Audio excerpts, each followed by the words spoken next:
আমাদের যে বড় আচ্ছাদিত, তারপর আস্তে আস্তে আজকের আমাদের এই স্বাভাবিক জীবনকে সৌন্দর্য মণ্ডিত করার জন্য আজকে তারই প্রেক্ষিতে আমাদের কোরআনের একটা আয়াত আছে, ভাবি আইয়া আলাই রব্বুকে মাত্র তোমরা কোন নিয়ামত অস্বীকার করবে যে আমি তোমাদেরকে দান দিচ্ছি।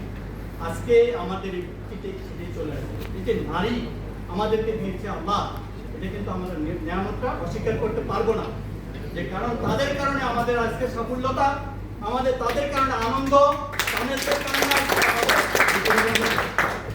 আমি কাজী নজরুল ইসলাম যে কবিতার বিরোধী বলেছেন নারী ও পুরুষের অংশগ্রহণের তুলনা করতে, আমি ওইদিকে যাব না, আমি ইসলামিক দৃষ্টিকোণ থেকে কিছু কথা বলবো।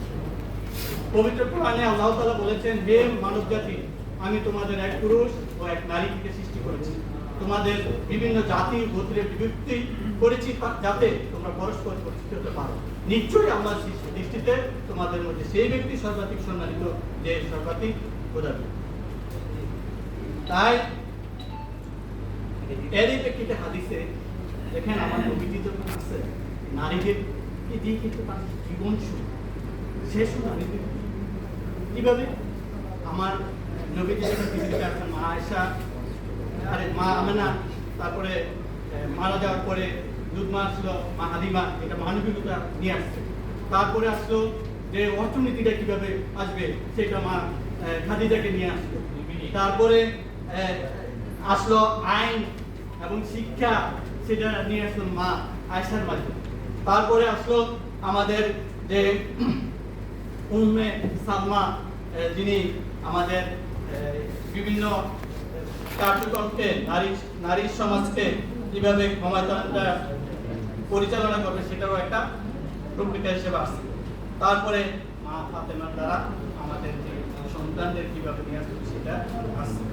আচ্ছা, আমি আর দীর্ঘায়িত এই বক্তব্যে যাচ্ছি না, আমি এখানে লাস্টে একটা কবি বাণী দিয়ে বলবো, তুমি নারী তুমি মম কণ্ঠস্বরে জাগাও আশা, তোমার কমল চরণে আছে সভ্যতা।